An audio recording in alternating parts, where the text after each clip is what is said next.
5th, 2024, calling the Lcar meeting together. Are we on? Yes, we are. If we would, the committee will please introduce itself. Oh, good morning. Senator Jenny Lyons, representing Chittenden Southeast. Senator Chris Bray from Bristol, representing the Addison Senate District.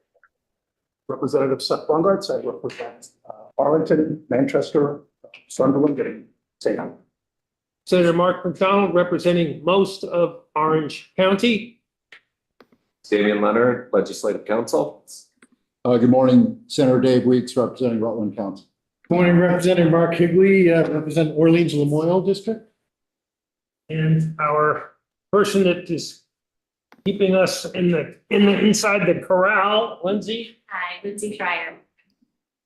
And before we launch into business, today was to have been Charlene's last day with us, and she's not here today.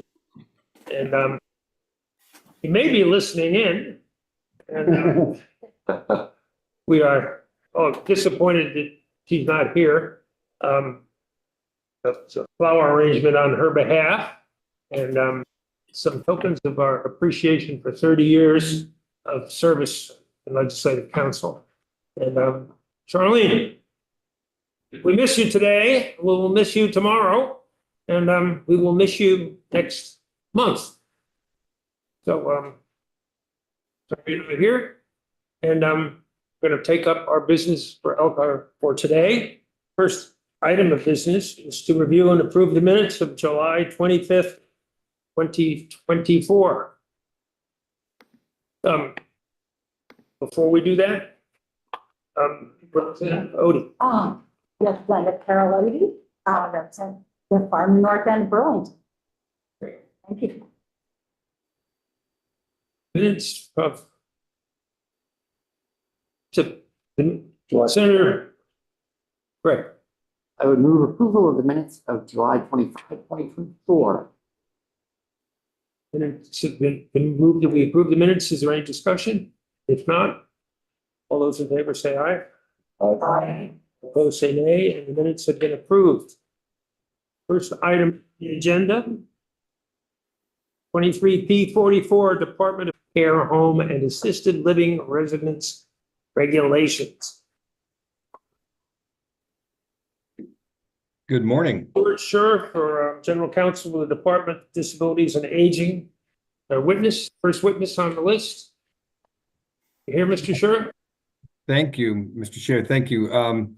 Before I get started, I also want to extend my gratitude to Charlene for all of her years of service. She has been amazing to work with, and I'm sure she'll be missed by a lot of folks. So I just wanted to wish her the best of luck also. So for the record, my name is Stuart Scher, General Counsel for Dale. And you may remember that you saw us at the end of July on this rule. And so a lot has happened since then. After that July 25th meeting, during which the committee directed Dale to meet with the various stakeholders to attempt to resolve the outstanding issues and to report back to the committee with an explanation on each matter that couldn't be resolved. Dale met with representatives from Disability Rights Vermont, Vermont Legal Aid's Elder Law Project, and the Vermont Healthcare Association on 2 occasions. We put a lot of work into trying to resolve the issues, and you'll note from our latest submission that we were successful in resolving a vast majority of those outstanding matters. There are a few areas that we still could not reach agreement on, and if you look at our submission, you will see the department's rationale for its decisions. I'm happy to answer any questions that the committee may have, but as I noted in my original testimony, having demonstrated that the rule is not beyond the authority of the agency, it's not contrary to the intent of the legislature, and it's not arbitrary, and the economic impact analysis does not fail to recognize any substantial economic impact, and the agency maximized the opportunities for public input, we would ask the committee to approve the rule without objection. Thank you. Does any member of Lcar have any questions before we move on to the next witness? We have 5 more scheduled witnesses on the subject.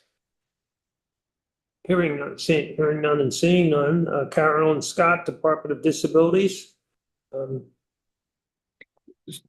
So, Mr. Chair, I would just say that the folks from Dale are here to answer questions. I don't know if they have any additional prepared statements to make, but Ms. Coda and Ms. Scott and Ms. Levitt, frankly, are here from the department to answer any technical questions that the witnesses may raise or the committee may have. Thank you for letting us know that. Sure. Ms. Scott, Yes, you were listed as a witness?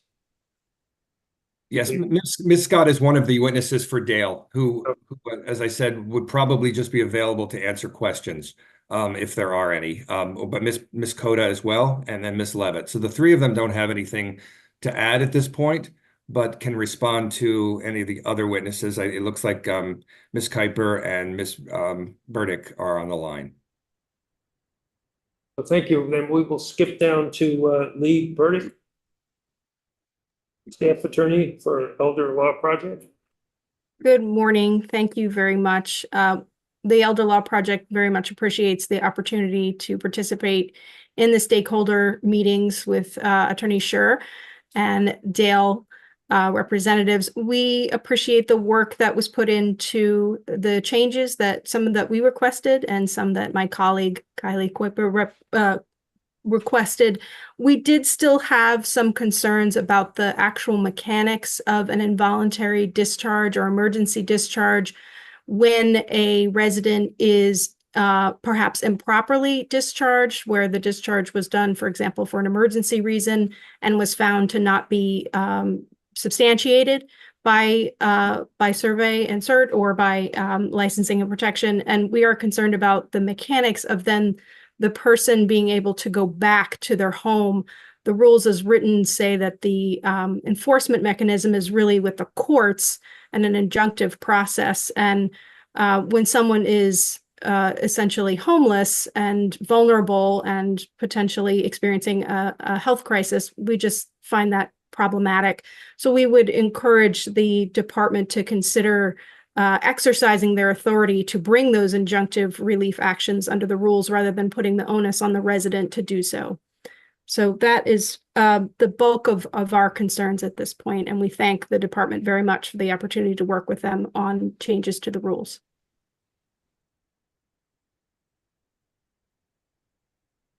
Questions for the witness?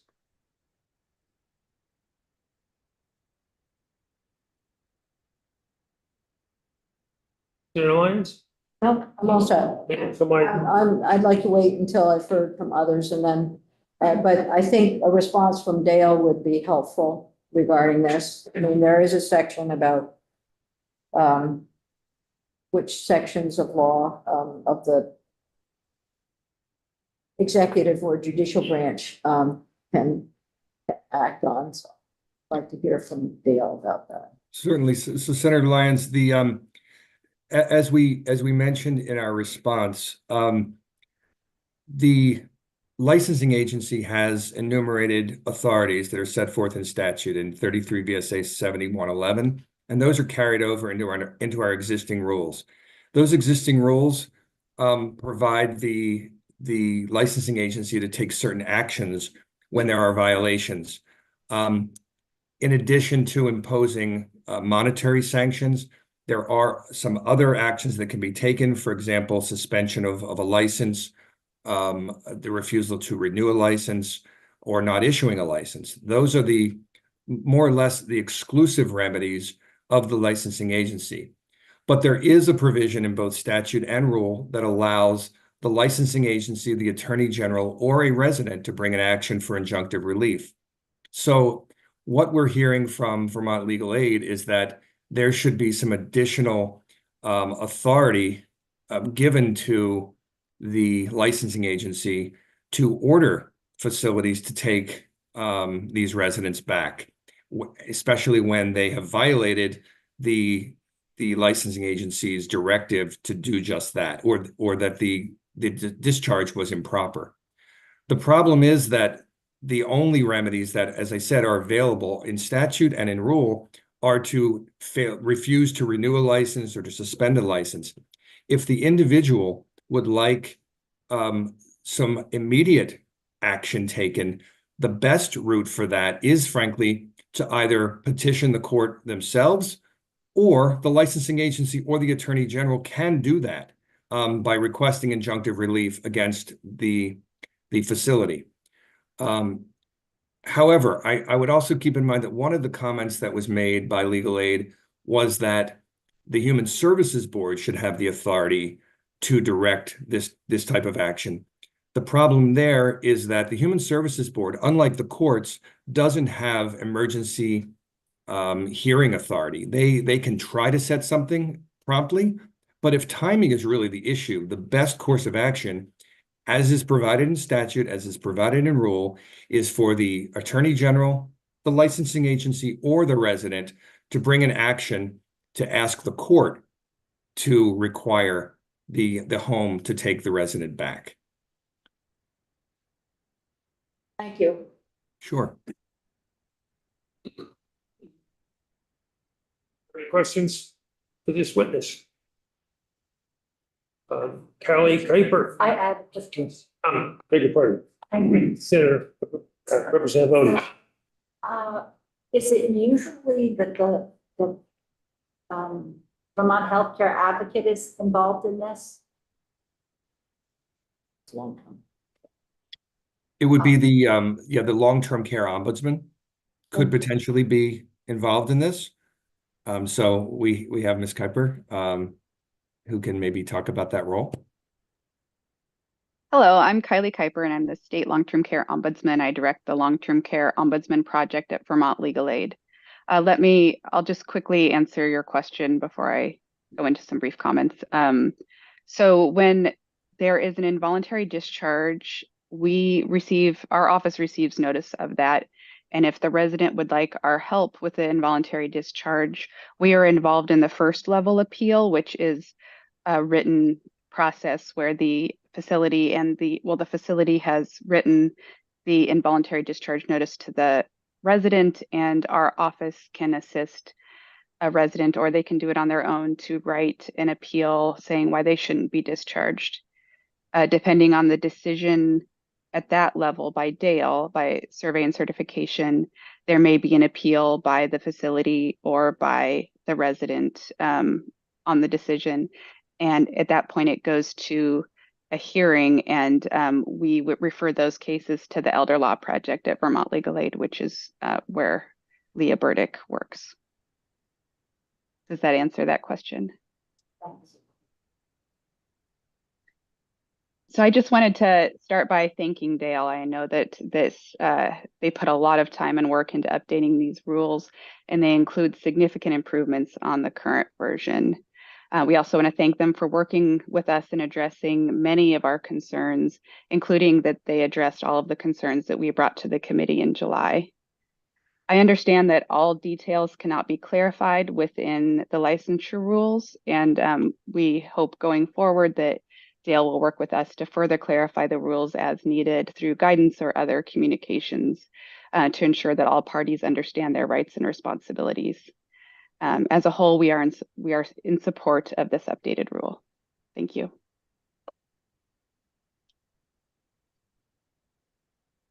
Questions for this witness?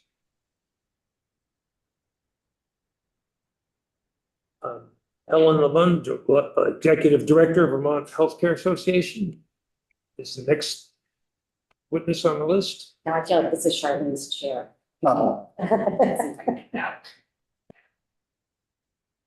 Hi, thank you. Helen Laban, Executive Director of the Vermont Healthcare Association. I represent skilled nursing facilities, residential care homes, and assisted living residences in Vermont. You heard from me last time as well. We submitted written comment. We want to thank Dale and DLP for working to resolve many issues made, which were resolved. Obviously, we focused on the ones that were not resolved. And two of those were the same that we brought up last time, that question of an economic impact assessment, and then also whether it's best practice to incorporate nursing activities and nursing scope of practice, licensure rules, or if that should be handled through sub-regulatory guidance and clarifications in education. And our opinion on those two items remains essentially unchanged. We did a preliminary economic review, which suggested there would in fact be significant economic impact and that some more work needed to be done to make these regulations feasible and to protect against lack of access should there be a economic restructuring to deal with these new regulations. Additionally, we understand that yes, and we thank the state for clarifying with the Board of Nursing that yes, indeed, they can write additional rules and scope of practice and credentialing into their regulations. Our position is that it's simply a bad idea to do so. If nothing else, it leads to future disconnects and a need to reopen regulations for facilities every time there's a change in nursing practices that are relevant to these regulations. So we simply disagree with that as the methodology for offering these clarifications on nursing activity. So those are our two primary points. I'm happy to respond The if witness, you'd like, or any, sorry. That would be good. this is the last witness that's on our agenda. And I'm trying to process what I've heard. And if someone is discharged by the owner of the facility, according to the rules and procedures, and discovered that the discharge was not, had some flaws in it, sort of lack of a better word. In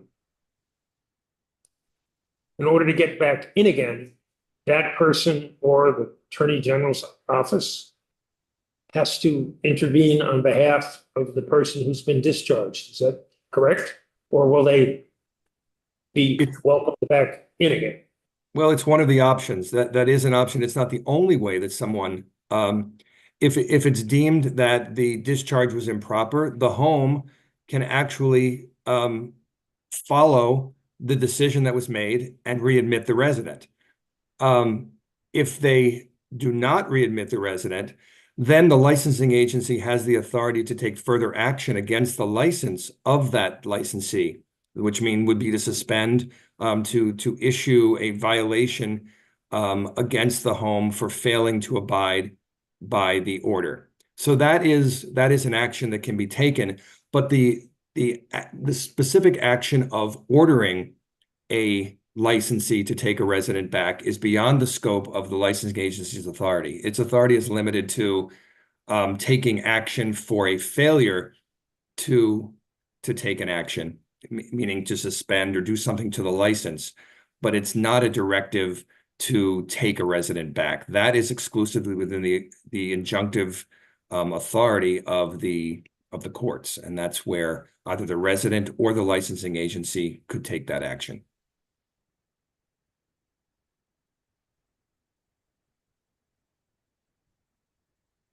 I guess that's clear. I guess each of us will decide whether they think that's what the statute called for. If I could add a little. Representative Higley, did you wish to respond before we ask, before Representative Higley continues to question? I was just going to offer some clarity to the process that you're speaking about. Those instances, so typically when there's a normal involuntary discharge, the resident is given 30 days notice. Their appeal rights to us are in that 30-day notice. So when we recognize that a discharge is not in compliance with the regulations, when under normal discharge circumstances, we stop it at that point in time. So the vast majority of these that we review are routine involuntary discharges where someone has appealed due to the rights that they're given and required in our regulations, and we stop those in real time. So the situation that we're talking about in this arena regarding the injunctive relief is typically regarding emergency discharges. So when someone is sent to the hospital typically, and then refused readmission. So those are the cases that we're speaking about right now. And we have added some provisions in the regulations that will assist us with those cases. One of which is that the homes are now required to ask permission or seek permission from us to not readmit somebody when they emergently transfer them. So that's a big new area of protection that we now have. If they fail to comply with our decision, we can then take those enforcement steps, which now with the new regulations will include directed plans of correction, which we can then use to enact change in the facility. So I just wanted to point out that this is a subset of discharges that typically only happens when someone is transferred out emergently and not given their full 30-day rights, where those discharges are stopped in real time and the person is allowed to remain in place. So that's the only clarity I wanted to add, in that we did add provisions to protect those cases. We recognize that that's an issue, so now they have to seek our permission to not accept someone back to the residence. And then we have additional enforcement remedies that we can use to enact change in that facility. Thank you. Representative Higley. Thank you, Mr. Chair. I certainly appreciate Dale's efforts in working with different groups. It looks like there's a lot of changes that were made, some that weren't. I'm still a little confused though on the economic impact piece. I'm looking at, there's looks like different categories, 0 to negligible risk up to moderate to high risk. And then there's a quote that says there's a potential for upward pressure on rates attributable to the changes in facilities licensure regulations. And again, I guess, what does that mean? You've talked a number of times about there not being an economic impact for the most part. But again, was there any consideration as to how much, some of this high risk stuff might increase that? Yes, thank you for that question. It can get very confusing here. So there was consideration, of course, given to the potential economic impact. And that's why what we did in this filing was to break it down into these categories. My perception was that when we appeared before you last time, we talked very generally about there being little to no economic impact for the vast majority of the homes. And so we thought it would be helpful to lay out exactly every change in the rules and to put in our own categories where we believe that impact could exist. Now, it doesn't mean that every home will experience an economic impact or that it will experience a substantial economic impact if one is experienced at all. But the purpose here is to show that a lot of these changes will have very little impact on most homes because we're not asking for significant changes in our regulations. But it recognizes that there may be some. It's impossible for us to know with an exact dollar amount how much any of these changes could have an impact on a given facility. And certainly we have upwards of 105 licensed residential care homes and assisted living residences in the state. Some may experience very little economic impact, some a little bit more, but we don't believe that even those who experience a significant impact or an impact in greater number will have a high economic impact, that there's that one moderate to high risk ongoing impact of staffing potentially that could have an increased economic cost, but we frankly, we don't know. But I would just want to say that the committee is to look at whether we recognized a substantial economic impact in deciding whether the rule is appropriate. We have, in fact, recognized that there are potentially substantial economic impacts, although we don't believe there are many. And so for that reason, we believe that we have done what the statute requires, even though we haven't come up with an exact dollar amount or a number of facilities that could be impacted by one or more of these changes. Okay, thank you for that. So I appreciate what you just offered, Stuart. But I'm curious though, if anybody in your staff has done any sort of rough order of magnitude impact to essentially allay our fears on these changes. And if not, why not? Well, we're not economists. I should say that. So we are the licensing agency is composed of nurses who look at what potential impacts of changes would be. I think if we look through what some of these changes are, I think all the parties would agree that the vast majority of them are not ones that would create significant economic impacts. Requiring large fonts to be used for resident rights sections of their materials, installing a doorbell at exits, things like that. These are things that may have some economic impact, but we don't believe that the vast majority of them will have any substantial impact. So I would say, did we do a dollar for dollar analysis? No, we have not. But we have recognized that there may be some impacts. And for that reason, what we've indicated is a willingness to share this information with the Department for Vermont Access, which establishes the Medicaid rates for services. We understand that the Healthcare Association, in their comments, saying that there is potential for upward pressure on rates attributable to the change in facility licensure regulations. Their concern is focused on the rates that are being paid, the Medicaid rates being paid to these homes. We at Dale don't set those rates. We have no control over those. But what we are able to do and willing to do is to share this list of potential economic impacts with the folks at the Vermont Health Access Department and have them make a determination as to whether there are any significant economic impacts that should be built into the Medicaid rates for these facilities. But that, we believe, is a separate issue. Complying with these new requirements, many of which are not that new, they're just codified into rule. We don't anticipate will have much of a significant impact, although we recognize that the rates may need to reflect where those impacts exist. And DEVA, frankly, has a tool to be able to determine how each of these changes might impact facilities in general and how that might need to be reflected in the Medicaid rate.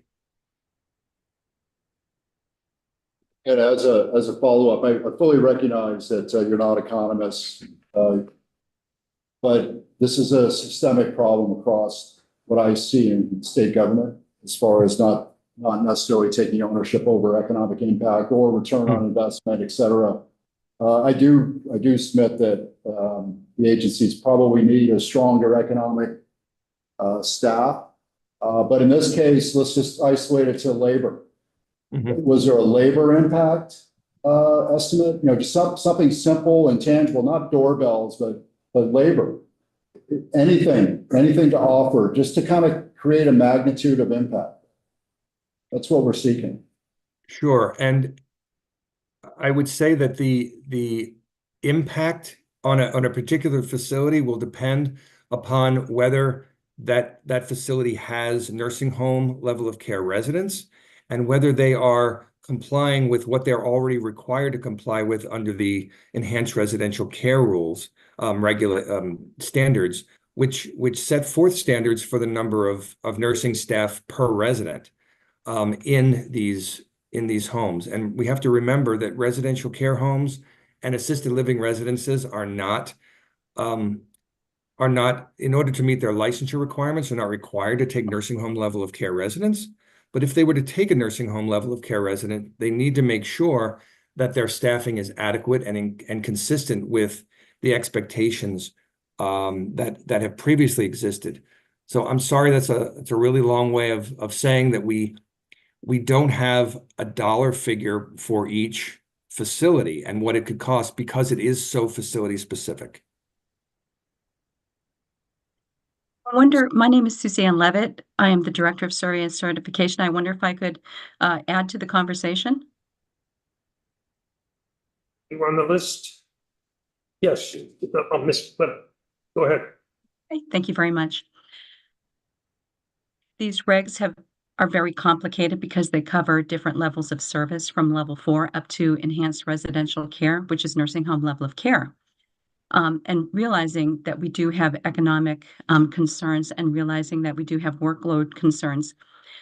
When we were making these changes, we were very cognizant of that. And what we were most cognizant of, however, as health and safety regulators, is the actual care being delivered to our residents, our Vermonters, our very vulnerable folks living in these facilities. We started this process prior to the COVID outbreak and saw these facilities through the COVID outbreak and made many updates simply to reflect the care and needs and quality of life that we feel should be minimum standards of our residents. Some of the changes that we put in there were simply codifying what is already required of enhanced residential care type facilities. So the only economic impact per se is going to be for those facilities that take care of nursing home level of care residents. And facilities do not have to do that. If they feel that this is not something they can do safely, they can certainly drop their ERC status and become a residential care home that does not take care of ERC folks. So I would humbly request that everybody also consider not just the economic impact or the workload impact, but the impact of the safety and quality of life of our Vermonters who've lived through an awful lot these past few years in these facilities. Thank you very much. Thank you, sir. So I just wanted to clarify a couple of items. So I actually am an economist.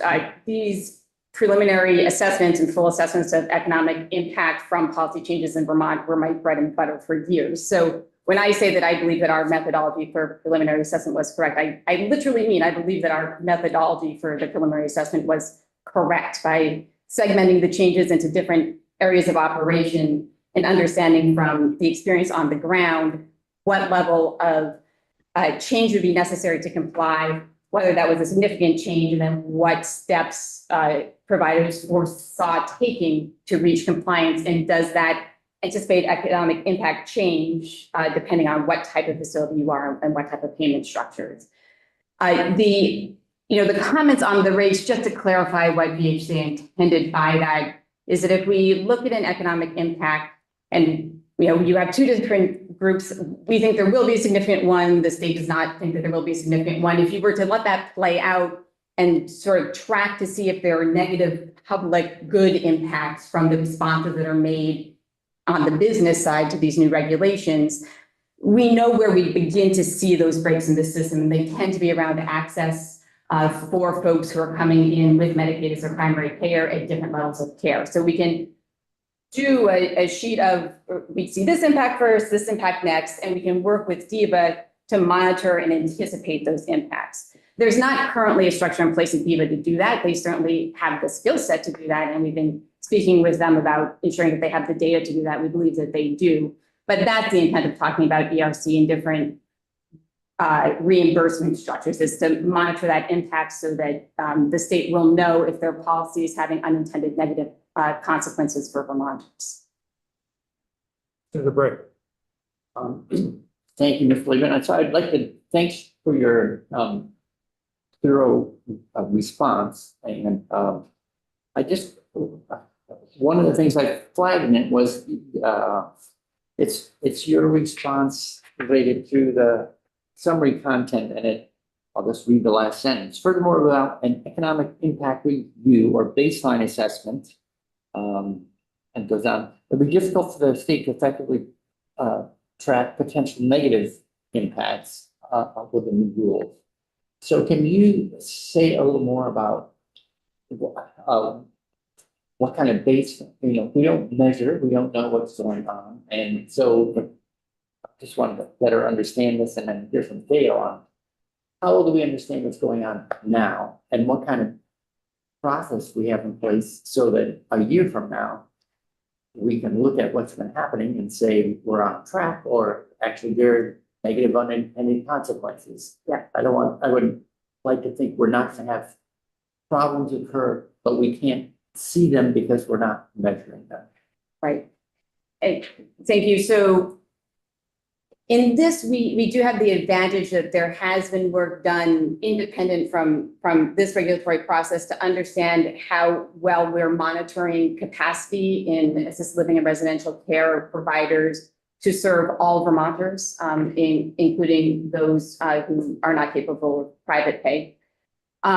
So we know that we currently do not have that system in place. We know how many beds are licensed, we know where they're licensed, and we know whether the facility is enrolled in Medicaid as a potential payer, but that's not the same as saying that they are taking folks who are coming in with Medicaid as a primary payer or how many beds are available for those individuals. And I should say, because this is related to an economic impact summary, we aren't looking at like clinical barriers or anything like that. It's just the economic side of it.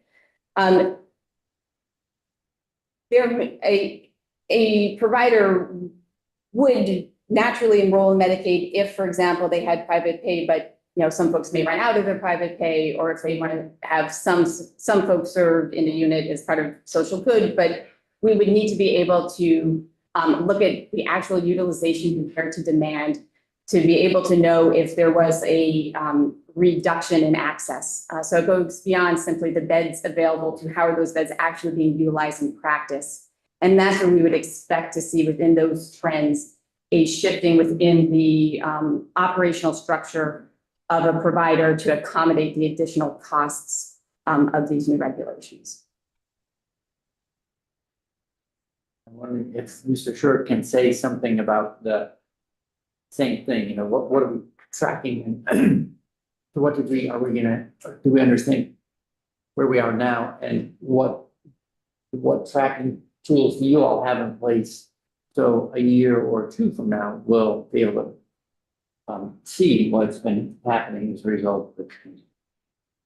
Yeah, I think I can I have to defer to the licensing agency who can talk about what they're seeing as far as trends and how they would be able to track that. We certainly we have citations and things of that nature which do demonstrate where trends are. But for anything beyond that, maybe someone from the licensing agency could address that. But before I turn that over, I really just want to make it clear that what we seem to be talking about, it sounds as if the Healthcare Association has, or at least my understanding in coming in today was that the Healthcare Association understood that there may be a potential economic impact on reimbursement rates. And for that reason, we had reached an agreement that we would not delay, that it was important not to delay these regulations for the reasons Ms. Levitt stated, to protect the health and safety of residents, but that economic analysis could be more thoroughly done by DEVA in setting, which addresses the reimbursement rates. So I wanted to make that distinction between reimbursement rates and what a potential economic impact on a facility and having to implement any one of these changes in particular, for example, adding a doorbell or changing the font size in their policy. So I think those are two important distinctions. And as far as tracking patterns, I think let me turn that over to Pam. Maybe she has an answer. Yeah, so I do want to verify what Helen said about it is not possible. We have information about providers that are approved for Medicaid participation, but we don't know how many beds they designate as a business to use for that purpose, or how many residents there are currently. There are reporting requirements in the new regulations regarding nursing home level of care residents. So we will know on a quarterly basis in what payment source nursing home level of care residents are at the home. So that's one thing that we could be able to track. In addition, we track closures. So we've been keeping a list of closures to watch the rate of those.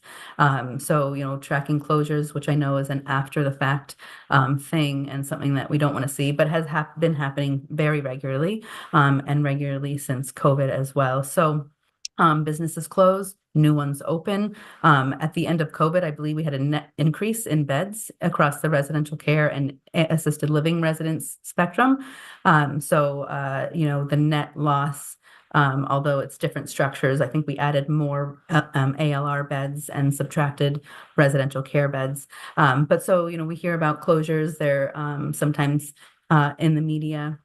But there are also openings that are happening as well, and those providers do typically enroll in ACCS, which is the Medicaid provider type. The tracking would be through looking at facility closures, listening to our facilities. But what we hope to track is the quality of care of the residents and less deficiencies around care because of our regulations being clearer and allowing for more safe practices in these homes.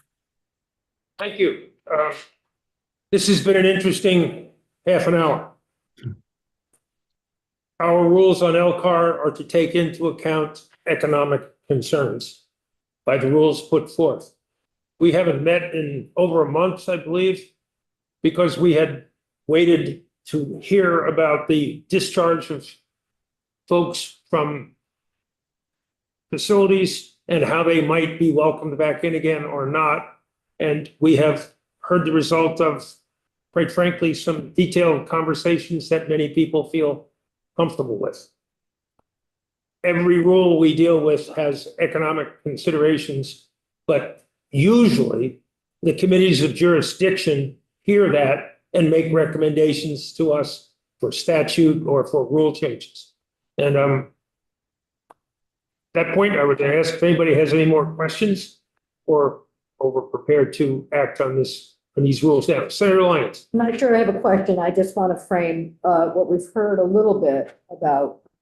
And I think really what we're hearing is how important it is to understand the pressures that are currently existing on our residential care facilities, all the way up to nursing home level of facilities, and the need for a much broader understanding of what happens. And if we can, in some way, ensure that we have the beds needed as we face demographic changes, workforce changes that Senator Weeks was alluding to, and then diving into the administration of this, that linkage between the payer and the licensor. I mean, well, that's what we're hearing. And I know that we're hearing from folks in the administration right now, in Dale, that there's an attempt to collaborate with DEVA around reimbursement. It goes much further than that. It's looking at good administration to understand what's needed out there for our aging population and at what level, what beds are needed. So, but I don't think rules solve this conversation. I really don't. I think the way the rules were drafted initially, they met statutory criteria. And the way they're drafted now, they meet statutory criteria. So the issue really gets down to, does Medicaid pay sufficiently? Are there enough privately supported beds to offset that?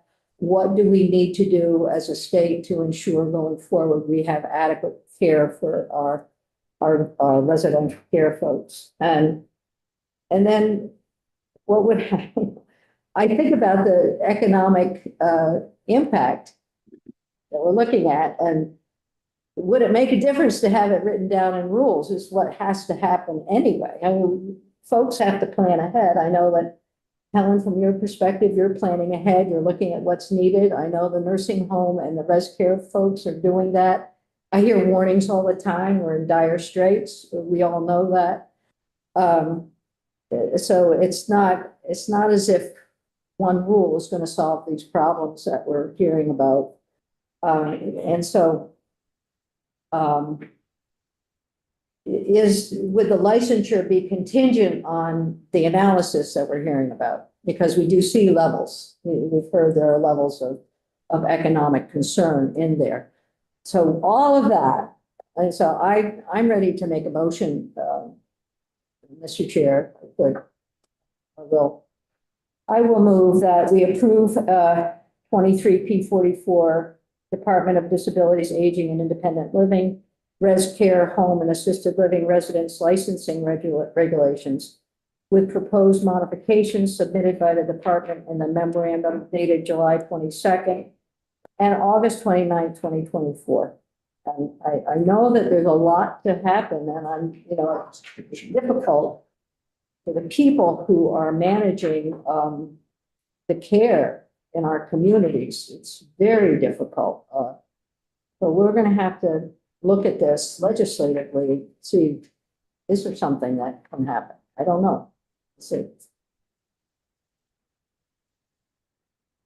Everybody has heard your motion, Senator Lyons. I couldn't repeat it, but I've cited the two communications we have received regarding the negotiations that have taken place. I'm appreciative of the negotiation that's happened. It really changed a great deal, and we have heard from folks that they are supportive of the rule overall. With those two memos were dated the August, July, whatever, 29th. July 22nd and August 29th. Just real quick. The question is, shall the rules be approved? No, just real quick, and I can, Senator mentioned it, one of the big concerns for me is whether or not Medicaid will pay sufficiently. I think in one of the public comments, and I can't remember who it was so much time went by, but they basically said, okay, so is the state going to come in and kick in the extra? And to me, we're headed down this road, whether it's PCB testing or remediation, and the list goes on. And I just personally would appreciate knowing a little bit better before, like you say, time will tell. But again, I wish we had a little more information on what it actually means. So I don't think the motion says anything about Medicaid reimbursement, and look at when we talk about Medicaid, Medicare, and private insurance, we're talking about the whole healthcare system, and the discussion that's ongoing about state funding versus federal funding, and it does get very complicated. I'm not suggesting that we make a recommendation at all. I'm saying that that's what I heard from folks who were concerned about this. Thank you. We're back to discussing the chair will refrain from listing the 6 different levels of doorbells that I have and their different expenses that are still putting pressure on. So the question is, shall the motion by Senator Lyons be approved? Is there any further discussion? If not, all those in favor say aye. Aye. All those opposed say nay. Nay. Motion passes. Next on the agenda, Public Utility Commission rule. Actually, Mr. Chair, I'm sorry, before we jump on, there is one motion that the department filed to extend the adoption deadline, which actually expired on the 3rd of this month, as we waited for this meeting today. So we would ask that the request to extend the adoption deadline be granted till October 14th. I believe that was our written motion. Thank you very much. I'm adding another one to the doorbells, failure to put a battery in the doorbell. Okay. So, thank you for putting a battery in this one. The agency has requested permission to extend the deadline to make our actions actually come to fruition. Is there any discussion? Senator Bray? I just say so moved. So moved. Okay. Thank you very much. Those in favor of the motion to allow the administration to extend the deadline, please say yes. Okay. Aye. All those opposed, say nay. Okay, and we've extended the deadline. Thank you. Thank you again. Have a great day. Thank you for your hard work. Our pleasure. Thanks.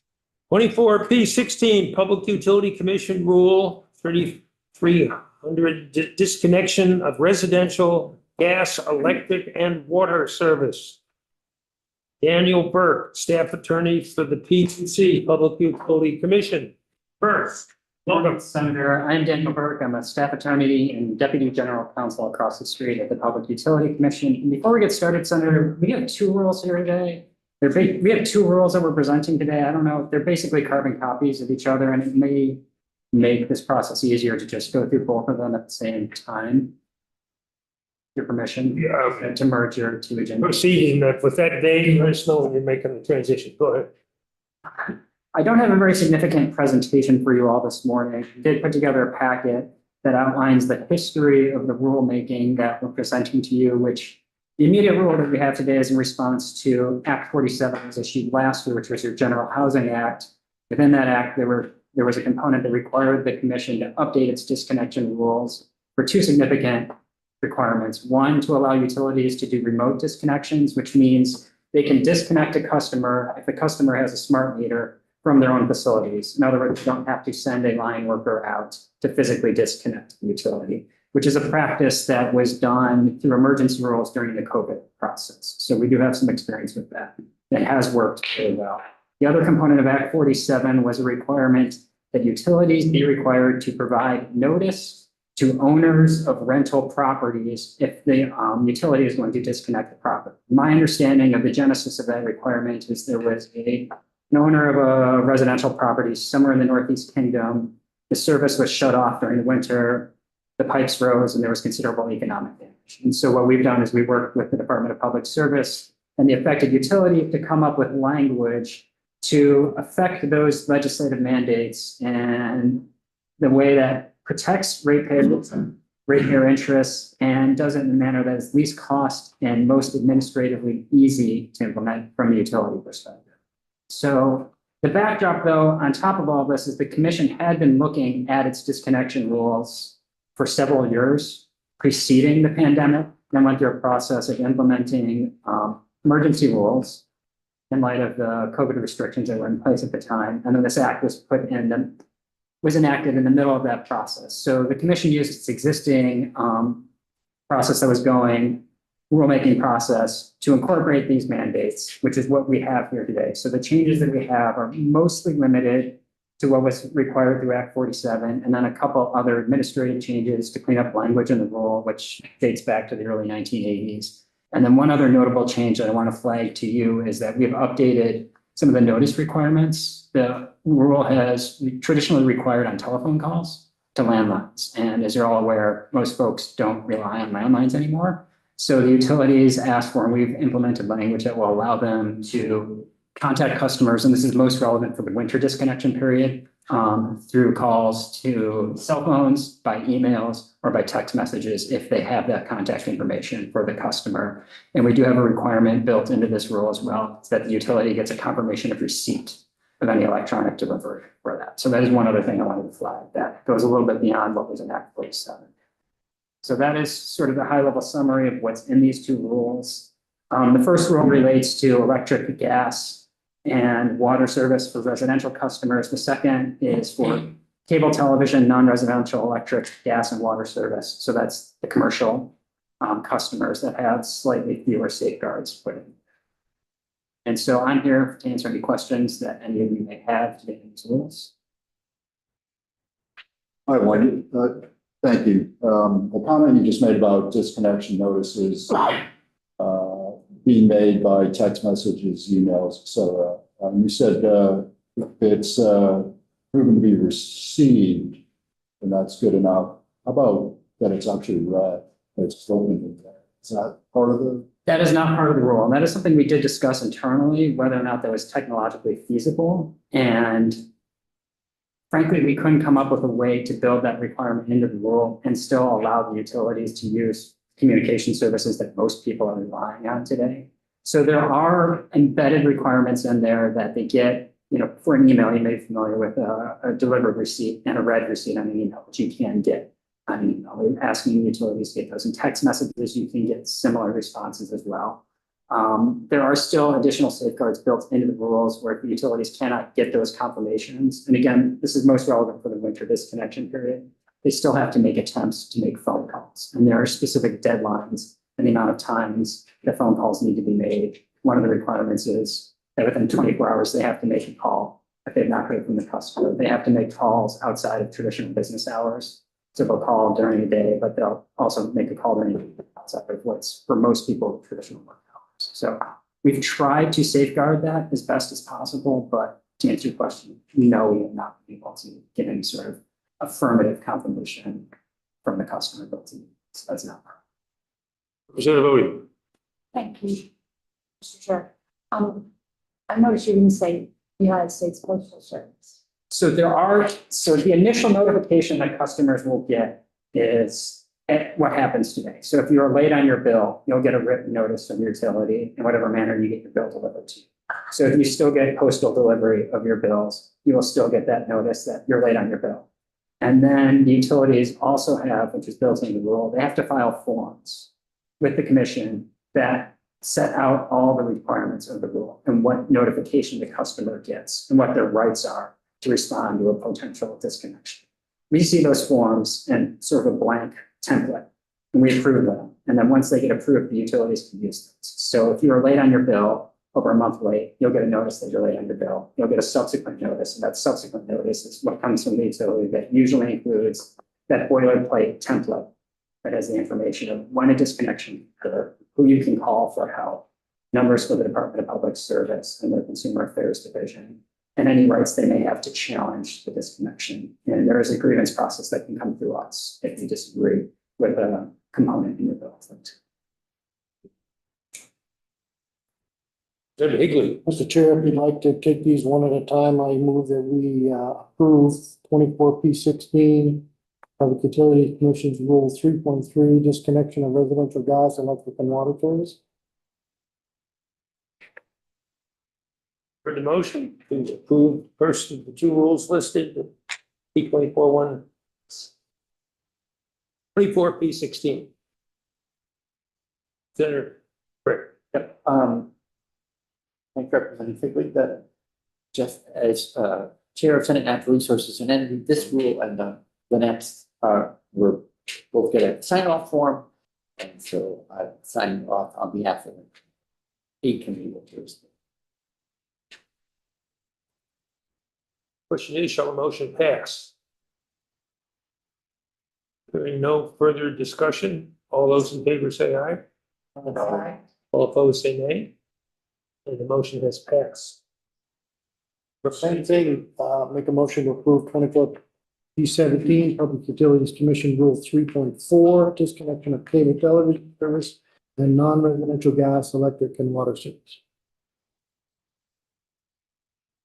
I have a quick question. Question is, shall it pass, Senator Lyons? Yeah, can you fix the debate going on right now between Disney, ESPN, and my US Open tennis? We cannot. Sorry. Couldn't resist. Is there any further discussion of the motion before us? If not, all those in favor say aye. Aye. Those opposed say nay. And the motion has passed. Thank you. Thank you all. Thank you, Kevin. Brings us to detailed one time they were having.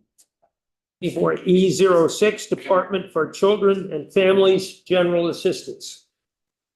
Emergency Housing Assistance Emergency Rules. For Department of Children and Families, Heidi Moreau. Good morning. I'm Heidi Moreau, Policy Advisor with the Department for Children and Families. I'm joined by my colleague Nicole Tousignant, the Economic Benefits Director for DCF. We're having trouble hearing the volume wise. It's close. Could you begin again, please? I'm Heidi Moreau. Okay, better? Okay. Heidi Moreau, Policy Advisor for the Department for Children and Families. I'm joined by my colleague, Nicole Tousignant, the Economic Benefits Director for DCF's Economic Services Division. Section E321 of Act 113 established new eligibility criteria for emergency housing assistance provided through DCF's General Assistance Program. The emergency rule before the committee today took effect on July 1st and amends the general assistance rules to implement these new criteria. Prior to filing the emergency rule, DCF sought feedback from the public via an online survey form. DCF received comments from members of Vermont Interfaith Action, community organizations including Vermont Legal Aid and Homelessness Vermont, and the Vermont Center for Independent Living. In response to some of these comments, DCF included language in the emergency rule addressing our obligations under the ADA and state law. An appeal rights section was added, definitions for various terms such as verification, termination, and denial were added. We clarified the verification requirements for each category of eligibility, replaced the violation of hotel rules with the definition of misconduct used in the former cohort rules as the standard for imposing a 30-day bar on future authorizations, and added language explicitly stating that an authorized representative can complete an application for a household. The primary changes to the general assistance housing rules include eliminating the catastrophic and vulnerable populations categories of eligibility and replacing those with the 8 new categories of eligibility outlined in Act 113, adding housing search requirements pursuant to Act 113, imposing an 80-day limit on the number of days a household can be housed in a hotel or motel within a 12-month period as required by Act 113, limiting the utilization of hotel rooms to 1,100 rooms during certain periods of the year as required by Act 113, and finally giving DCF discretion to utilize application times and authorization periods to handle the demand for a limited supply of hotel rooms. That's it for my summary of the emergency rule. Nicole and I are available to answer any questions the committee may have. Questions for the witness?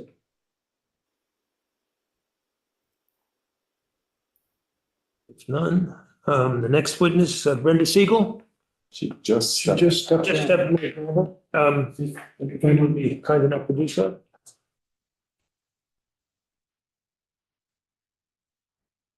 We've all gotten hard to sign.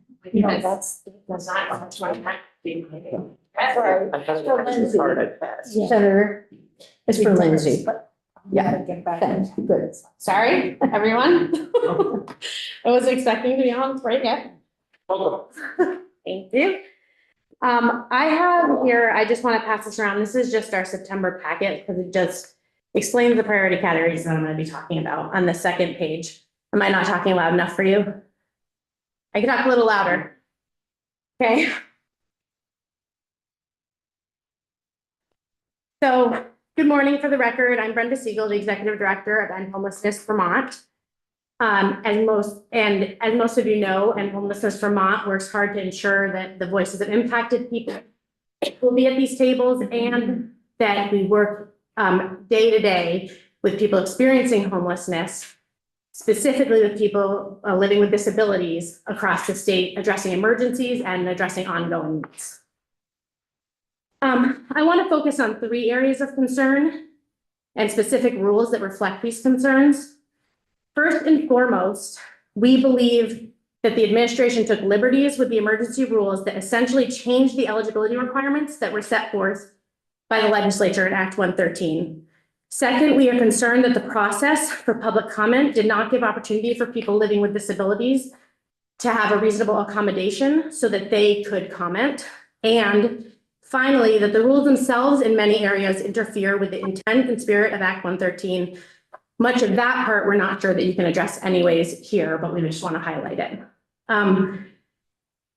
I'll submit my comments at the end, but I also want to submit at the end of this a letter from 70 people with disabilities that was delivered to Commissioner Winters in advance of the implementation of these rules in June that outlines specific concerns about the policies and practices that make it more difficult for people with disabilities to access emergency housing. The concern I have about public comment is that there was roughly 48 hours given for public comment on these emergency rules.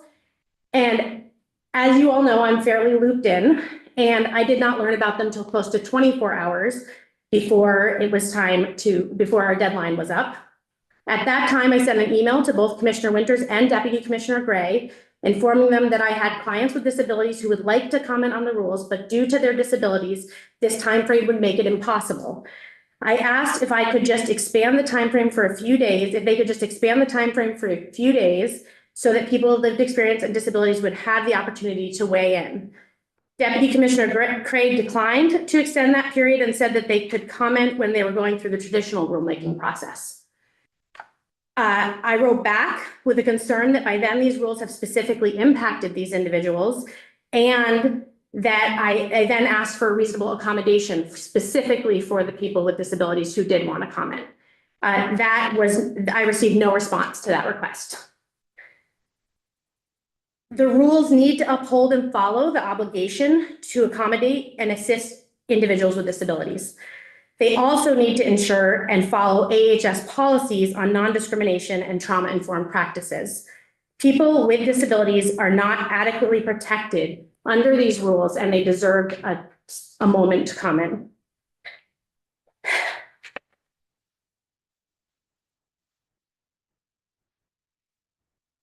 Act 113 is clearly primary purpose is to ensure, as it says in the law, that households that meet eligibility requirements receive shelter in the allowed number of days, to their allowed number of days. Additionally, it also sets a limit of number of rooms allowed to be used beginning September 15th. I will also be including my public comments, which you will see significant concerns that I laid out during that time. One thing that I want to highlight, because it's coming up on September 15th, is the prioritization policy that was created by the Department of Children and Families and by the Agency of Human Services. Act 113 lays out eligibility criteria and states, and this is quote, if there is inadequate community-based shelter space available in the Agency of Human Services district in which the household presents itself, the household shall be provided emergency housing in a hotel or motel within that district, if available until adequate community-based shelter space becomes available in the district. If you look at the prioritization categories, which are on the second page of what I just passed around, you will see that they put certain people into priority categories and others into non-priority categories. Anyone between the ages of 20 and 49 who lives with a disability but does not have a child, is not pregnant, or not fleeing domestic violence or violence of some kind, is not included in those categories. This is primarily impacting people with disabilities, but it also impacts people who lost their homes in a flood, people who lost their homes to fire or eviction, no-cause eviction. So the legislature has already said in Act 113 what criteria there is, and essentially that these rooms should be given on a first-come, first-served basis. It doesn't. When we heard about this, and when I first prepared my testimony, we didn't know what those priority categories are, but now we do. Additionally, this is supposedly implemented at 90% once they've reached 90% capacity. But there's no way for people in the hotels to know when that is. And if history tells us anything, they aren't going to be notified in advance of that happening. And in fact, it'll probably be End Homelessness Vermont sending around a notice or putting up a live stream trying to tell people about it. And that means that during those days when it reached the 90% capacity, people who are not in a priority category have to call between the hours of 12 and 4:30, which we already know people, there's not always an answer in those hours, right? Between the hours of 12 and 4:30, and they can only authorize for 4 days at a time. If they have a job, if they have appointments, they are not going to be able to make that call. And to do it every 4 days means some people have already taken the action of quitting their job because it's the only way that they will be able to remain sheltered during that time period. Because they cannot call. I mean, we are never below an 1100 capacity. We are not going to be below an 1100 capacity. We are going to be at that 90% all the time. And so these prioritization policies are always going to be included. I want to just highlight really quickly how these priority categories impact people in the program. We have roughly 400 clients at End Homelessness Vermont. Just over 100 of these clients, we ourselves renew their vouchers each month. We only renew people's vouchers ourselves if they have a complex need, meaning that they are extremely vulnerable. In our own client load, we have 34 people who do not meet priority categories. And that's just the 100. Within those people, we have 3 people on oxygen, 4 people with amputated limbs, 2 with recently amputated limbs, 6 in wheelchairs, 4 in wheelchairs and 1 who's quadriplegic, 1 who needs a Hoya lift to be moved, 5 with significant schizophrenia, and several who have had a recent surgery, recent heart attacks, and 3 with cancer. That's just a sample. In fact, on my way here, I received a call from Rutland Regional Medical Center to talk to me about a shared client, one who I have permission to share their story. This client is on 100% oxygen, is in heart and respiratory failure, and he does not meet this administration's definition of priority. Act 113 laid out eligibility criteria and said that people shall have access to GA bed if there is one available.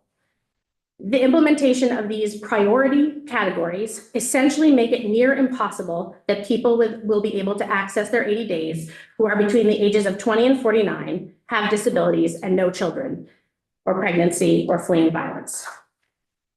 It also impacts people who lost their homes to flood and catastrophic loss. We don't believe that the rule meets the statutory criteria of Act 113. I also want to talk about the fact that the Act 113 did not create a resource test. However, the emergency rules did create one. The response that I received when I asked to clarify the rule about resource test was the expectation under GA Rule 2652.2 that a household must have exhausted all available resources is that a household uses its available resources to meet its emergency need for housing before receiving assistance from the state. In my question, I had asked for specific guidance as to what that meant. How are people supposed to follow a rule that has no guidance? My first and primary concern with this rule is that it adds an eligibility requirement, a resource test. We can have an argument all day long about whether or not there should be a resource test. I think I'll be arguing against it, but Act 113 did not create one. Some examples of how this has worked is that earlier this month, I received a call from someone at the Brattleboro Retreat, a worker at the Brattleboro Retreat, who were working with a client on Social Security. That client had been in treatment for 2 months. And when they called Economic Services told them that they had to spend the Social Security that had now been saved down to $80 before they were able to access emergency housing. Now, we know that that's not true, that would not be an accurate way to interpret that law. So we were able to address that need. However, because there is no guidance, it is easy for someone at Economic Services to get that wrong. She had less than $2,000 in the bank. And we're talking only Social Security income. And she is basically being penalized for getting mental health treatment. I also had a call from a provider who was being asked to spend down to $200. So that was a different way that it was being interpreted. That was also incorrect, and we were able to fix that as well, but they were being asked to spend their income. They were already in the hotel, and they were being asked to spend their income down. So it wasn't after they provided. That was also an incorrect interpretation. And then finally, and one that probably will bring up more question, is we had a client that lost his home in a flood, that he had a savings of $12,000 that he was planning to use for a new down payment on a home. He was pretty low income, so he would have had to find a low income housing. However, he had the choice of spending that money until it's gone, which will happen very quickly. I think you all know how quickly that will go. Or not having access to emergency housing, rather than being able to restabilize himself because he was a little bit more fortunate than some other people in the same situation. Again, there was no resource guide provided, a resource test in Act 113. So regardless, we don't think that it's a proper use of the law. And then finally, I'm gonna skip over my constructive eviction complaint and take that up with you, Ginny, in the session. Finally, I wanna just say that Rule 2652.2 fails to provide adequate notice and due process. The failure of the department to require notice when someone is granted this benefit is problematic for several reasons. All other benefits include a grant letter. I received EBT for nearly 20 years. I never didn't get a grant letter telling me what I was receiving. But the people in the hotels do not get that. Now they are at 80-day limits. They're told only on the phone how many days they've used, and they're expected to remember that with no letter being given to them. We believe that, in fact, the department is required to provide these letters, but their emergency rule says that it's not. I want to just end by saying that the department used this opportunity, the administration used this opportunity to create, for people with disabilities, to create a new form for the disability variance request form. My organization in August and Homelessness Vermont addressed 400 unique needs, 400 unique needs. In September, we have addressed 40 in the first 2 days, the 2 business days, 40. That can tell you what we're going to end up with. We are drowning. And in all of July and the beginning of August, I spent the entire time on the phone with medical providers, explaining to them why they had to fill out a form again that they had already filled out for their clients with disabilities 4 months earlier. Act 113 clearly set what should be on that form. And these clients had already had that form filled out. Instead of our organization doing what we do quite well, which is figuring out how to address the barriers that people with complex needs have so that they can get into housing, we spent 6 weeks redoing a form that we had already done for 140 of our clients. That is ridiculous. And so when you are looking at these rules, the part that's within your jurisdiction, I want to make sure that even though they're emergency rules, that we don't just say, well, we can fix this in January. They deeply impact our clients, and they deeply impact what providers can offer to their clients. And I can tell you that we spend at least a portion of every day holding back tears while we talk to our clients right now, because we simply cannot get to them in time for their emergencies anymore. And we know that we're not the only providers experiencing this. Thank you very much, and I'll take any questions. I'm sorry, that was a little longer than I meant for.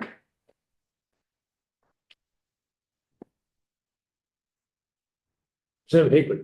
Thank you, Mr. Chair. unless I'm reading things wrong, I'm looking at 2603 under definitions. You said there's no resource guide. But there is a explanation of what available resources are. It's rather lengthy. Is that not what you're talking about, or is there something? Yeah, because you're looking in the rules, in their rules. So it doesn't identify, and within the training of the department, they can maybe comment on this. They aren't identifying what it means to spend down your resources. So it's hard for us, like, we can't say to our clients, we have to spend down to this amount, like you can with EBT or you can with something else. And I would add that in order to get an apartment, you need to have saved sometimes in the neighborhood of $4,000, $5,000, or $6,000. So actually continuously asking people to spend down their resources is keeping them from getting apartments, because there is a process through a HOP grant process, but that actually takes time, and people lose apartments while they're waiting for those resources to come in. And also why should, if they can save that money, why should they be, when there is no resource test in Act 113, regardless of what their explanation is, why should they be asking for other resources from limited resources from granting programs?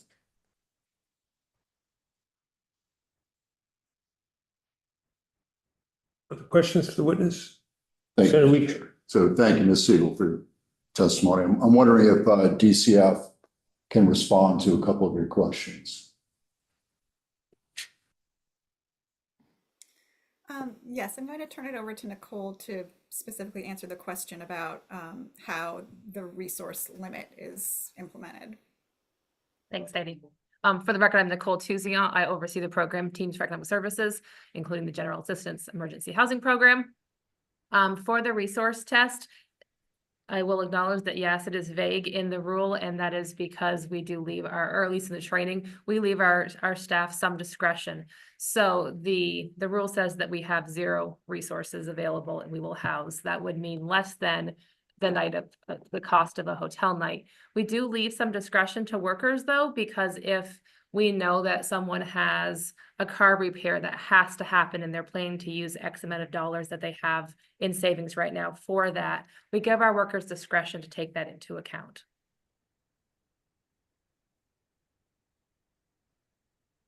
Senator Weeks. Well, if you had a follow on.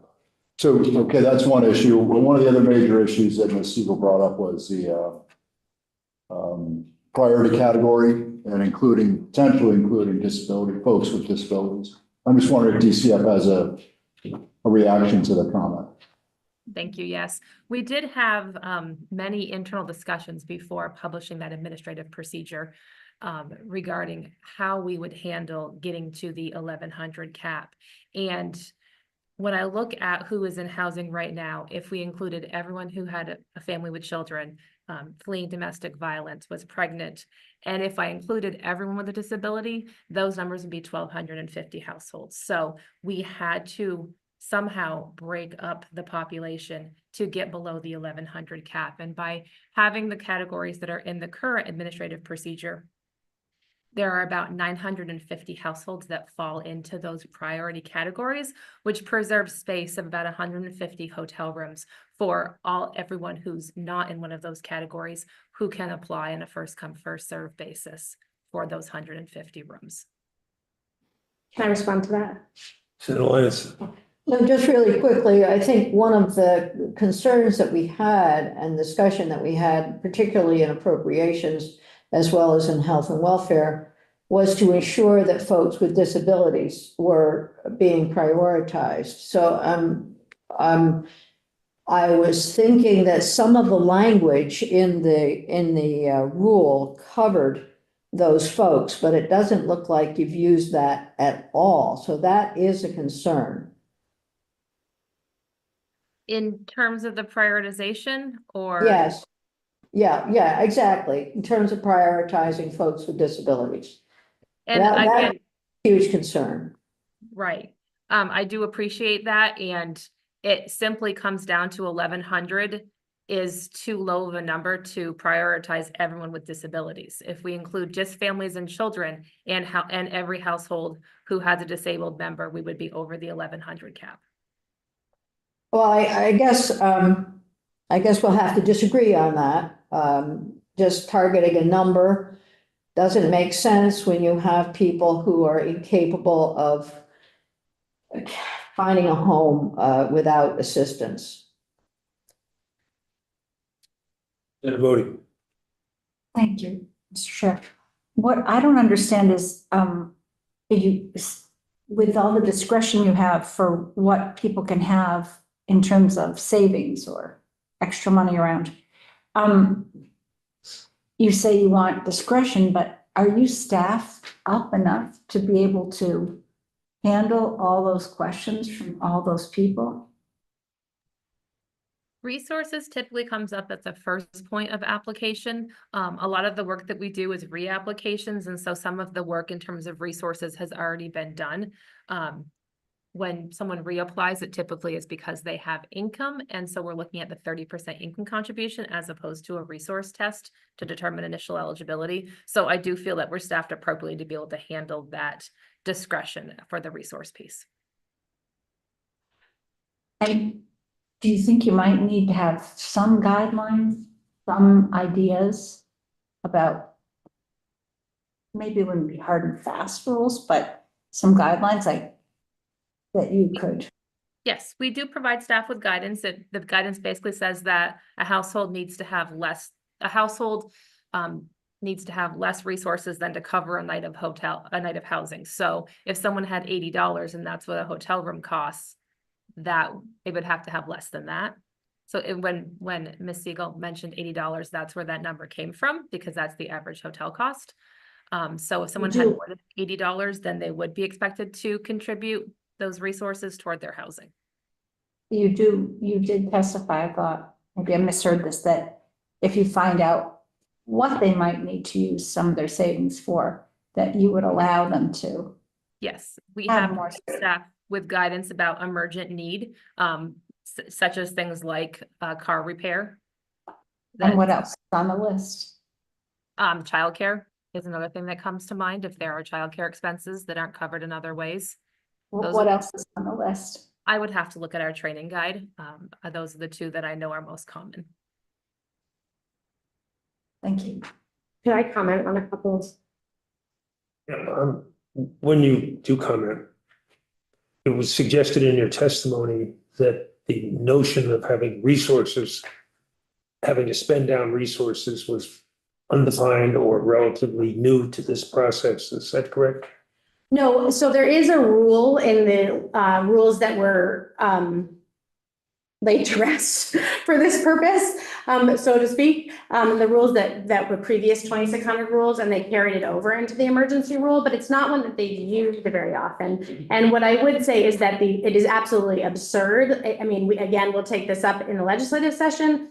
There is no resource test in Act 113, but it's absurd to say that people have to save less than $80. I mean, most of us end up spending more than $80 in a single day on just regular essential needs. We're talking groceries, food, and you're going to have to list all that and have someone give you permission. And then how do we expect these people to end up in apartments? This is not a well thought out rule. There's data upon data upon data saying that resource tests are an epic fail for people in poverty, and in terms of getting them out of poverty. But also and primarily in this committee, it was not in Act 113. There is no resource test in Act 113. There is no prioritization in Act 113. There is eligibility, and resource test is not one of the eligibility requirements. So where did that come from? Well, they created it. I mean, the thing is that allowing these emergency rules all the time, and they sort of just pass as they are frequently, allows them to also make up their own eligibility requirements. And that's basically what they've done with several of these rules. You'll see in the comments, those are the two that really impact the clients that we work with the most, because we can't get them out of emergency housing because they've now spent down their resources. And we can't get them into emergency housing because being on oxygen isn't enough after September 15th. And so there's things that we find to be, that the legislature clearly defined vulnerable categories. You all know that I don't want to define anyone in homelessness. I think you're experiencing homelessness is the vulnerable category, but the legislature did choose to make eligibility requirements, and these are them. When we talk about the priority categories, I just want to respond to that.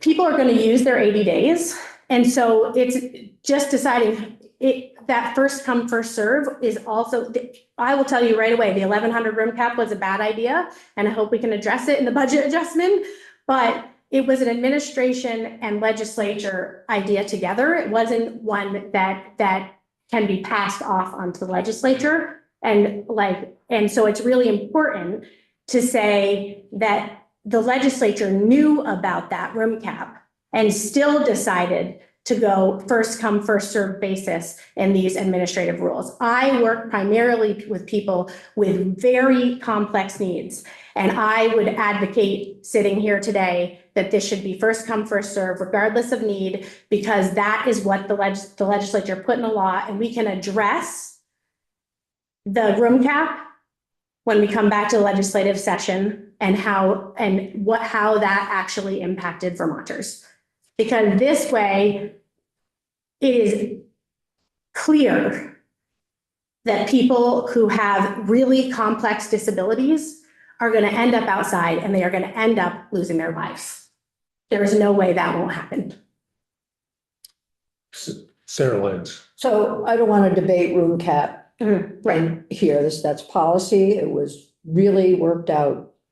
It took a while. We know that. We know how difficult it was. I think what's missing is looking at who's eligible under that umbrella. And that's a discussion that hasn't been had. And that's a concern. So I don't think we need to go back. But perhaps, I know we always do. Of course we will. But understanding who's eligible out there and who might be left out because of 1,100, that's important. And so there may be folks who can make it, and then there are those who definitely cannot. So we hear you, and I think the work that you're doing is very helpful both to us in the legislature and to the administration. Thank you. I think it's helpful to the administration. I can't speak for. I think probably sometimes they feel that way and sometimes they don't. I think it probably goes both ways. I know it's helpful to us. Sometimes it's not. Yeah, same as you all do, I'm sure. For those of us that have not been in this position of having to spend down our resources in order to get a roof over our heads. Same way with nursing homes and residential care facilities, FYI. If you have your automobile insurance paid up for 12 months, you know what that would cost. Is that an asset? No. But So if you're gonna write the check next week, because it's due next week, and you have the money in your checking account, is that an asset? if it's in your checking account, then that money counts and it has to be spent down. So now if you go to work, you're uninsured? If you Right. have an automobile? Correct. And if you have under $80 and you have $90 and you have to spend your money, you have to contribute to your housing, even though the legislature said 30% of your income, then how do you get to work the next day with your gas? And these are the kinds of things that I think are a broader discussion about what happens to people in poverty, not for the discussion today, but I would say in terms of what you're saying, correct. If I had the resources to buy my insurance for an entire year, this is something that I've personally experienced over and over again. Not only would I get a deep discount on my insurance, but also it would not count as one of my resources. But I instead have to scrimp and save. This is my first year out of poverty as an adult. So I will tell you that I have experienced this over and over again throughout my life. And I have had to scrimp and save pennies. And then I have more than one time been in the experience of going into economic services and them saying, you have to spend down this money that you've saved when my bill is due later. And while they have discretion, it doesn't mean they always use the discretion in a way. Then it has to go up to management, to someone who doesn't even know me, and it doesn't even know and they decide whether or not I'm allowed to pay my bills in 5 days. This is not a small problem that this is creating. It's a large problem. And when I'm trying to get someone into a housing unit, especially someone with an extremely complex need, those landlords want to know that there is some ability to save, that these clients can save, especially someone who is in a wheelchair. There's like enormous discrimination against people with disabilities going into housing. And so there are extra hurdles and extra T's to cross and I's to dot. And to not be allowed to save resources puts them even further down that list. And again, it'll be a broader discussion along with room caps, even though Jenny doesn't want to have it in the legislative session. But in Act 113, I think that you all did decide that this was the categories you were going to create without this resource test and without priorities. Actually, I do look forward to those discussions. I'm sure you do.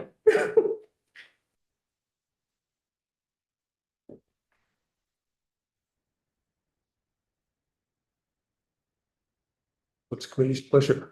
Wait, should we hear from Leah Burdick yet? Did we hear from Leah Burdick yet? You're not. No.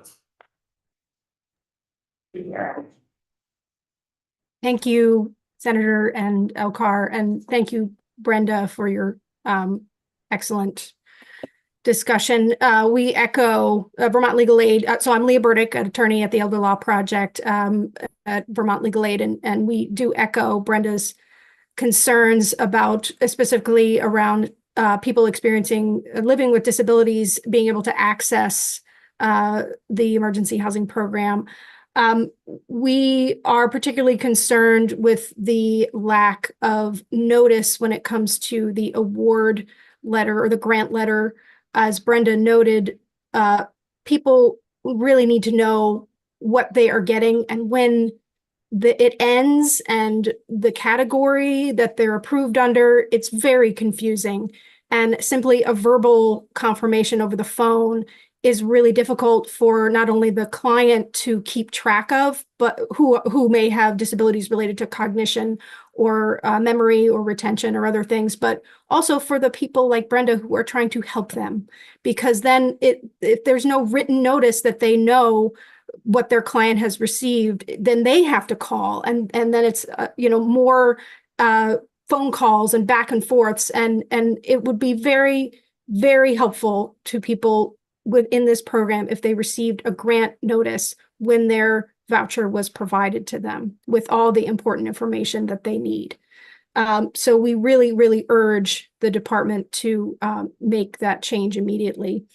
And we also are very concerned about the policy or although Vermont, we understand, is a shelter first model, we understand now the department is requiring that a person exit their motel if a shelter becomes available with very little notice, even if they have a shelter exemption, that their disability can or cannot be accommodated at a shelter. They're required to fill out another form. And then I think, but maybe the department can correct me, the expectation is that then that shelter exemption form must be presented to the specific shelter, who then makes the determination whether or not the shelter can accommodate that person. But in the meantime, it's possible that the person loses their only shelter at the motel. And if they can, I'm not quite sure how they're supposed to get to the shelter to present the form. It just seems like a lot of burden very vulnerable and experiencing, a difficult process to try to simply stay safe where they are. So we would encourage the department to revise that expectation. It just seems unreasonable. And we also are very concerned that we have not seen the final rules published yet. As of yesterday, I could not find any final rules set for the final rules that are supposed to be implemented soon. So we would encourage the department to publish those as soon as possible.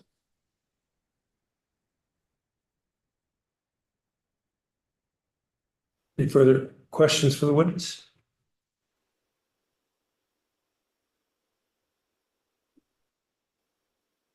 Senator Bray. It's not so much a question for the witness, but perhaps for Senator Lyons. So we heard about assertions related to provisions in the rule that aren't, Ms. Siegel saying aren't provided for in the underlying law 113. So that for me raises like contrary to legislative intent. I don't know. I don't know how to interpret that one. And since this is an area of your expertise, I'm wondering if you can. The lack of disabilities being mentioned is a concern, as well as the problem is that there's a continuation of general assistance for folks, and some of the rules that we're seeing here are continuation of some of the old rules, and some of them are not. The 113 we did talk very strongly about encouraging and including folks with disabilities. If you look at the language in the rule, it says or other medical emergencies, and I consider that. I thought that would be referring to folks with disabilities, but it sounds like it's not. There was nothing in the statute that said you had to prioritize folks under the 1100. That's a problem, because now you may have some folks with severe disabilities who are being excluded, and those who might be able to do okay outside. So it does raise issues for me.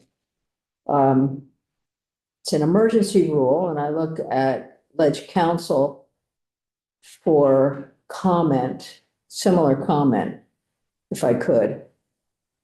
So under the statute, 3 VSA 844, the committee can object that the rule is beyond the authority of the agency, contrary to the intent of the legislature, arbitrary, or not necessitated by an imminent peril to public health, safety, or welfare. The last one is not an option, because the Act 113 deemed this to meet that test. So the question really is, does the rule go beyond the authority of DCF, or is it contrary to the intent of the legislature, or do you believe that the provisions in the rule are arbitrary? So those are the three sort of bases on which you could object at this time. I can't answer the question of whether this is contrary to your intent.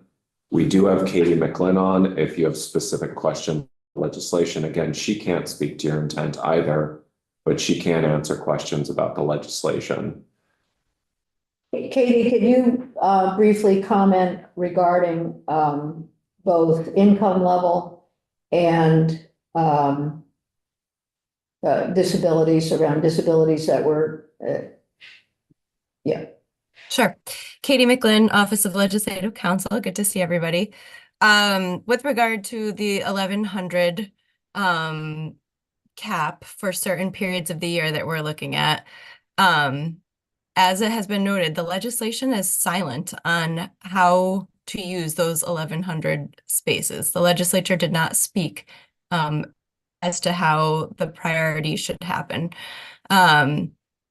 There's always an option to come back at budget adjustment and to give more direction to the department as to how the legislature would like to see that policy implemented.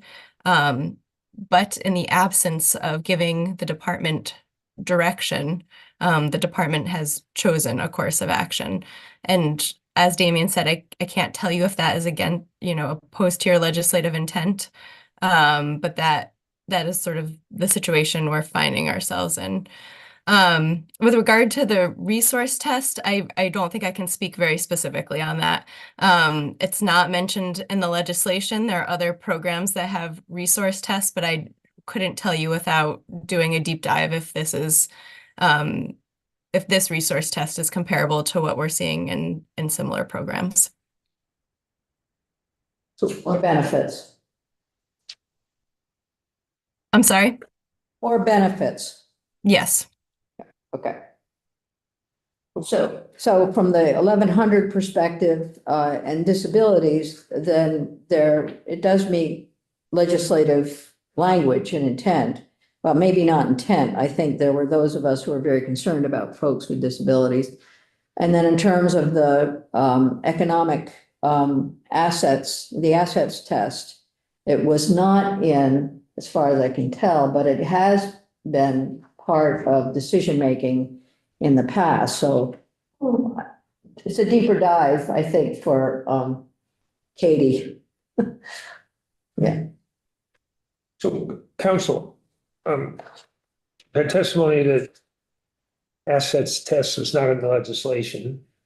We understand that in other areas of, say, similar legislation, there are indeed asset tests. How do we deal with something that's not in the legislation? Or do we, I'm not comfortable with putting my stamp of approval on an asset test that prevents homeless people from being able to go to work and come back and participate because they can't buy automobile insurance, or their cars can't be inspected, or the other things that are necessary to go to work and pay your bills that we see in these rules. So I think the question for you here is really two things. The first is, if we're looking at the sort of three categories I laid out, the first is this beyond the authority that you granted to the agency? And there you have to take into account, when you grant rulemaking authority, very frequently and this is why we grant rulemaking authority, we do not cover all of the details here in the General Assembly. That said, if the agency is taking steps that change the nature of the program, that may be an instance when you could deem it to be beyond the authority of the agency, if it is doing that significantly. The other question here, and probably the one that is more pertinent to your inquiry, is it contrary to your intent? And again, this is not one that we can answer for you. But the question is the asset test that you brought up contrary to the intent of the legislature as it was expressed in Act 113? So I can pull up the Act 113 language. Some of you participated in negotiating the language as it went into the final version of Act 113, which is the big bill. So it's got lots of different sections, and this was section E321 in the bill. And it provided that, so subsection A of that, and I'm not in the meeting right now, so let me join the meeting and I can pull it up. But subsection A, and again, Katie may be able to better speak to this, provided the specific requirements as to ensuring that general assistance emergency housing, to the extent that it is available and within the funds appropriated, is provided to households that have, and then it lists off the various categories. So the question for you is creating limiting tests within the rule, like the asset test that we're discussing, does that effectuate your language regarding to the extent emergency housing is available and within the funds appropriated, or is it contrary to your legislative intent? And I don't know. I wasn't involved in this. And then later on, you include the 1,100 cap. And then there's various funding amounts that are applied in there. And again, I don't know all the details of that. But I think that's really what you're looking at here. I think the arbitrary question really goes to whether there's a factual basis for a specific decision. And so I'm not sure that that's a test that's really going to come up. So probably contrary to legislative intent. So that's the question. Thank you. Just, we try to find a way for the legislation that gets passed to be put into practice. Objecting for a couple of these reasons is sort of gotcha stuff. You know, I found a place where we can stop this, but there's a member of this committee that doesn't deal in policy. When we see something happening that appears to be thwart the very things that we say we believe in, people ought to go to work, they ought to be able to do this, they should have a house over their head, that we're passing rules that put it, you know, how do you get to work if you don't have a car and you don't have insurance and you haven't passed inspection? You got the money to get your insurance from the inspection, but you got to give it up to have a place to live. Now you're not working.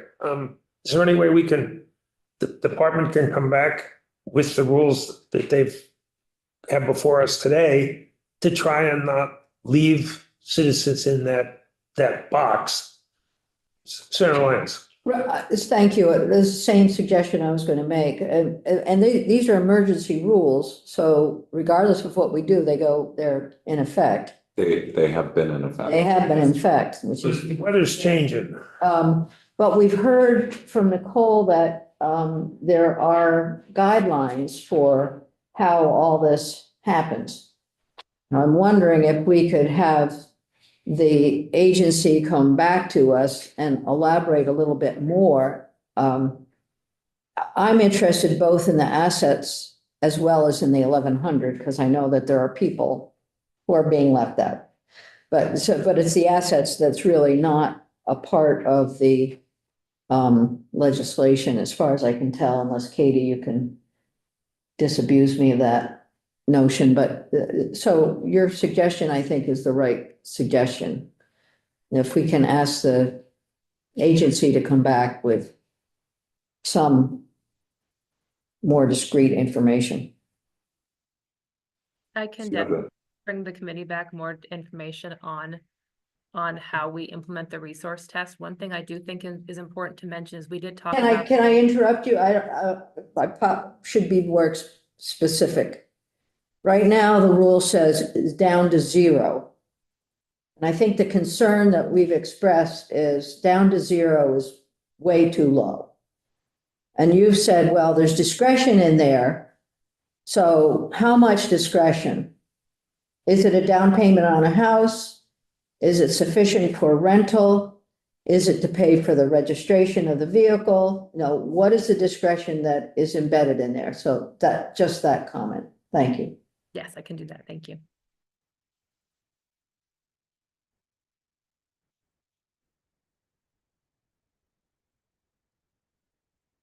Senator Bragg. Senator McDonald, maybe because of your long service on this committee, and maybe council can help as well. Yeah, if we're going to say, oh, a means test or a definition of priorities that excludes people that we might have anticipated would have been covered by the program, I don't know to what degree we would say it's contrary to legislative intent if the way these rules are developed is permissive. So yeah, an agency can go ahead and write pieces in that we never discussed or didn't anticipate, because that's the nature of rulemaking. And as opposed to, would we, in order to find something contrary to legislative intent, that we would have had to have said, there shall not be a means test, for instance, in order to participate in this program. And that feels to me like a legal question. I'm guessing that we've always given agencies the latitude to include provisions such as a means test. As much as we're hearing about how problematic they are, I don't know if it's sort of legally contrary to legislative intent. I don't know if anybody on the committee believes that we set forth and pass legislation to make it impossible for people to be housed and go to work. Right. And that just is. Or be housed and have any money for food.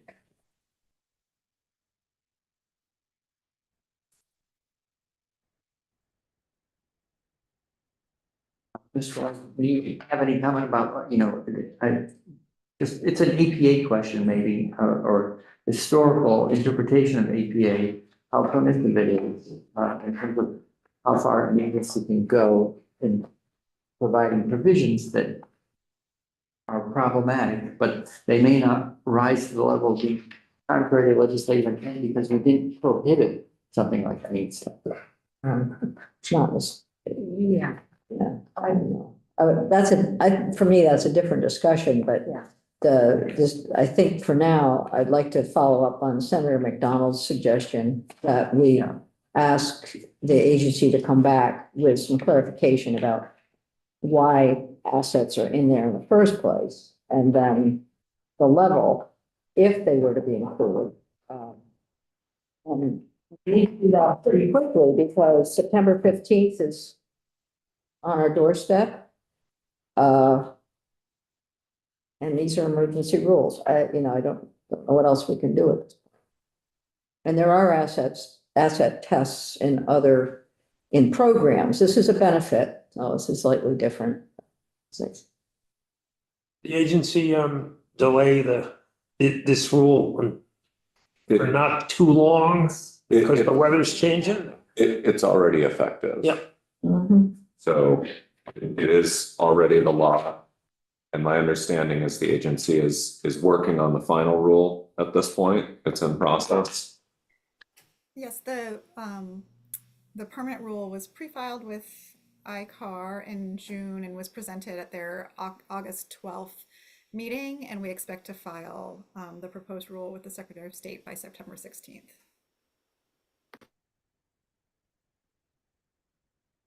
So one option for the committee here is to continue consideration of the rule till your next meeting on September 19th. The rule remains in effect. And it's important to note that even if you object, the rule remains in effect. It simply flips the presumption of validity and who has the burden of proof if the rule is challenged in court. So the rule will remain in effect regardless of what you do here today. The option at this point, if you were to find that it was contrary to legislative intent, there are a couple of things that can happen at that point.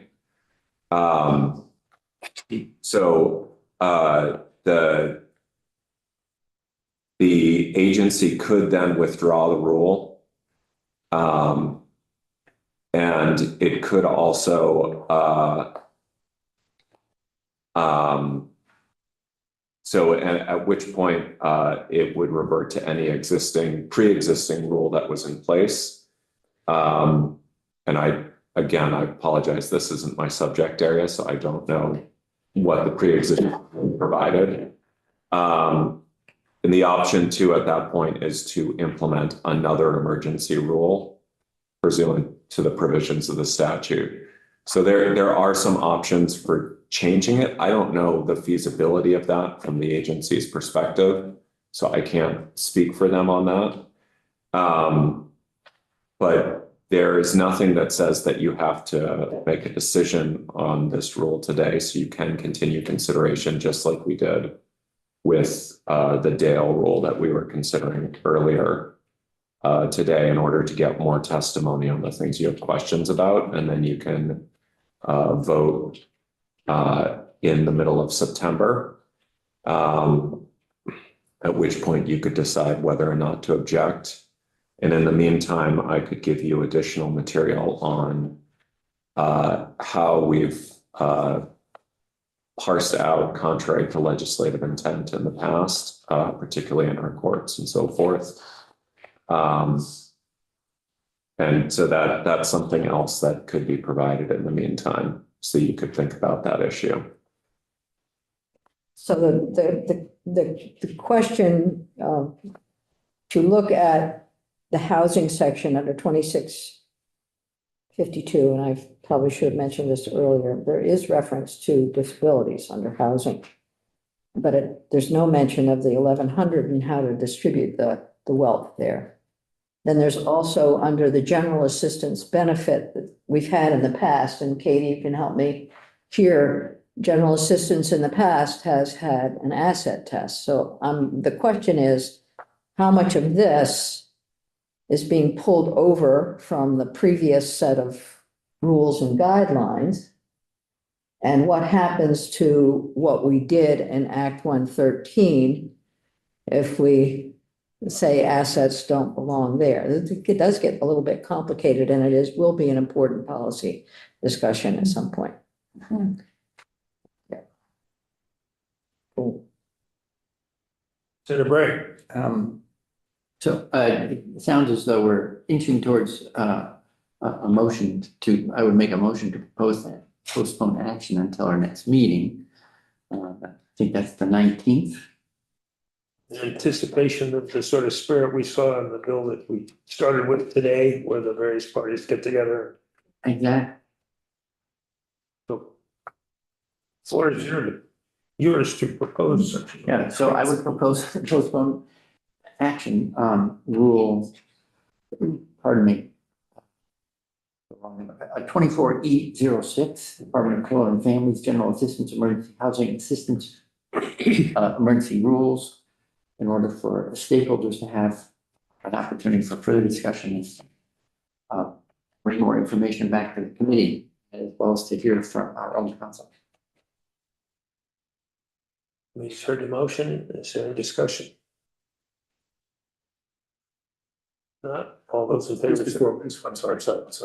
Just before we end this, we've talked a lot about the part about the rule that goes to having to spend down before you can be eligible, but I want to make sure that we don't leave out of this that we have a conundrum, because we did institute the 1100, the capital 1100 rooms, but we also have the issue of people with disabilities, some of the people that Ms. Siegel was talking about, and I just want to make sure that that's part of the discussion as well. That we're not limiting the reason for putting this off until the 16th, simply alone on the issue of requiring people to spend down.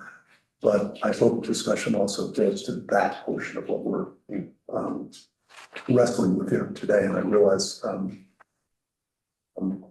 not pointing any fingers at all. It's going to be at us, because of that cap does create, we create that issue is there. But I want to make sure that we're talking about the whole thing over these next couple of weeks. That's all. Senator Bray. Yeah, I think whenever we ask folks to meet and discuss and come back to the committee, I always want to make sure, as thanks Representative Fanga, put on the table what the questions are, so that folks who are going to have those further discussions know what kind of information we're looking for. And so that we're not sort of in the same place 2 weeks from now because the right discussion didn't happen or the right questions didn't get answered. So I'm wondering if, for stakeholders, if they feel like they know the scope of the discussion they want to have and what we're looking for. Got it. Chuck, can you speak to that? Should I be there if I'm talking about it? If I'm answering that? Okay. I can tell you that I've not had the best luck at trying to have a conversation about the disability portion with the department. So I hope that this would mean that we would all come to the table. Would be my hope, so that we could actually have a discussion about this. I'm a little worried. I just want to say to the committee that those priorities are coming into effect on the 15th. And for example, my clients with oxygen are not going to survive outside for 4 days.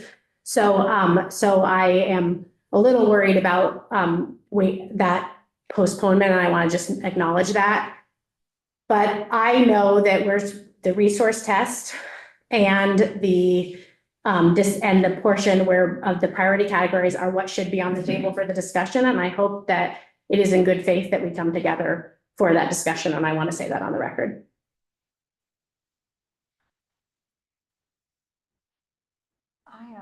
I would like to say for the priority of families, which is people with groups of 19 and under age, I feel that is a big priority. So I don't want us to lose track of that. And I can't remember who gave the numbers for how many families there are who need shelter. What's that, 950? There's currently about 300, I'm sorry, I need to go back and look at the numbers. There's about 700 children that are in housing right now, and I forget the breakdown of how many families that is. So I can get those numbers together. All right, thank you. And also, I'd like to know how many women there are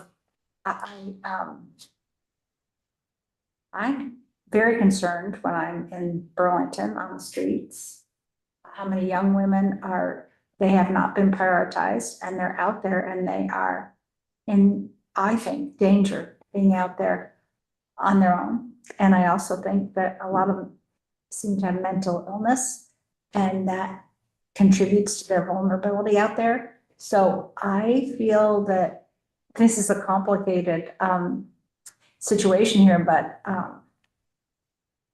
the Chittenden County Homeless Association thing that gets together and talks about prioritizing has prioritized families.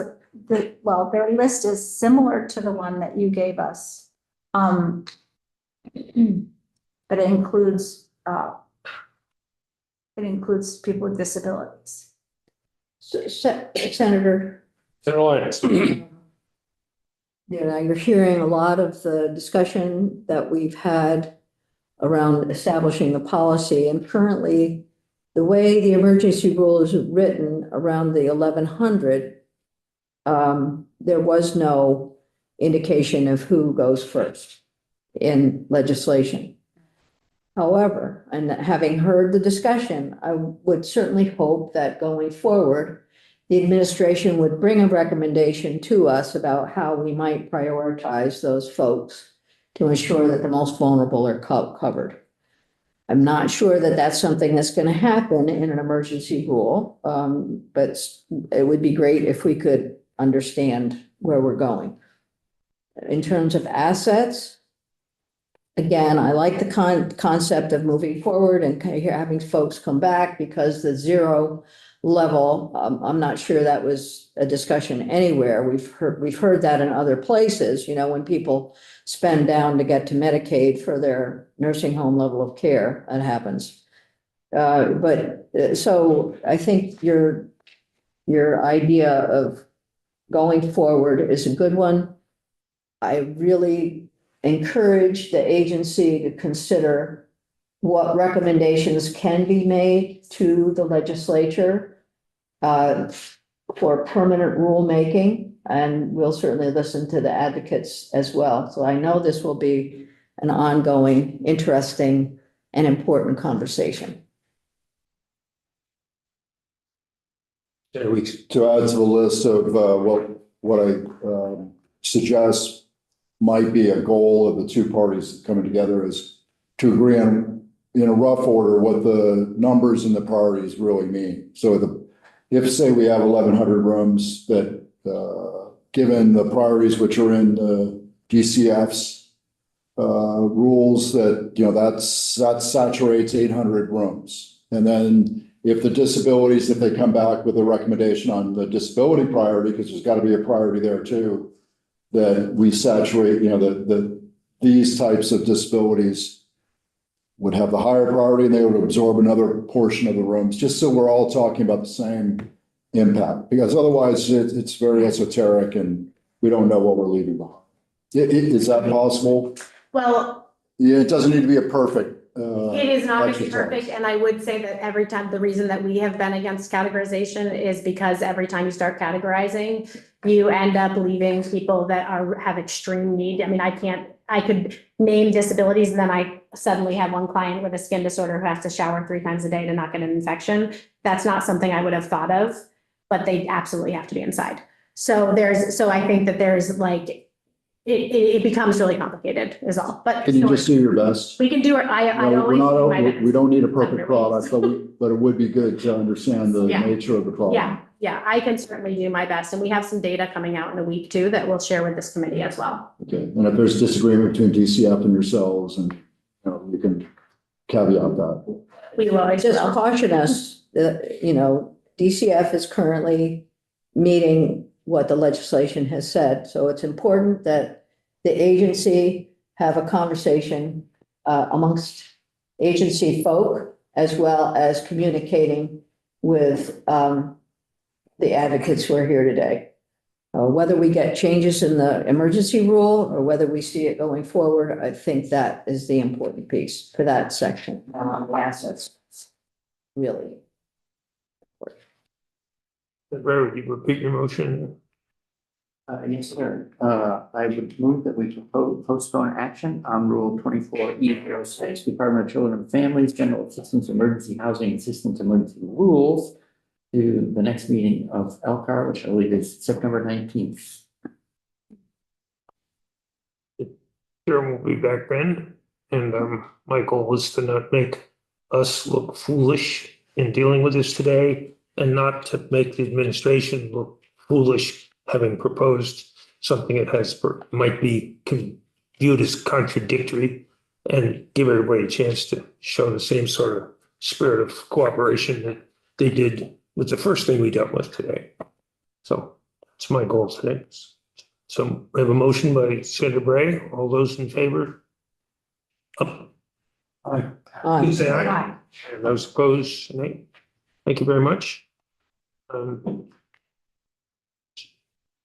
chair doesn't call for adjournment motions, but I will call for one out of nostalgia.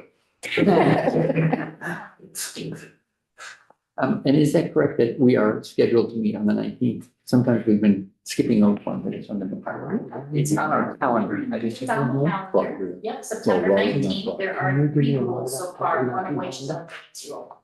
Yeah, where's that? And we'll have Zoom option that day. I may have to be on Zoom. I'll make motion to adjourn. I'd like to ask people to sign the card for starting. You haven't signed it yet. I'll resort to David and. this squirrel, we declare the meeting adjourned. Charlie.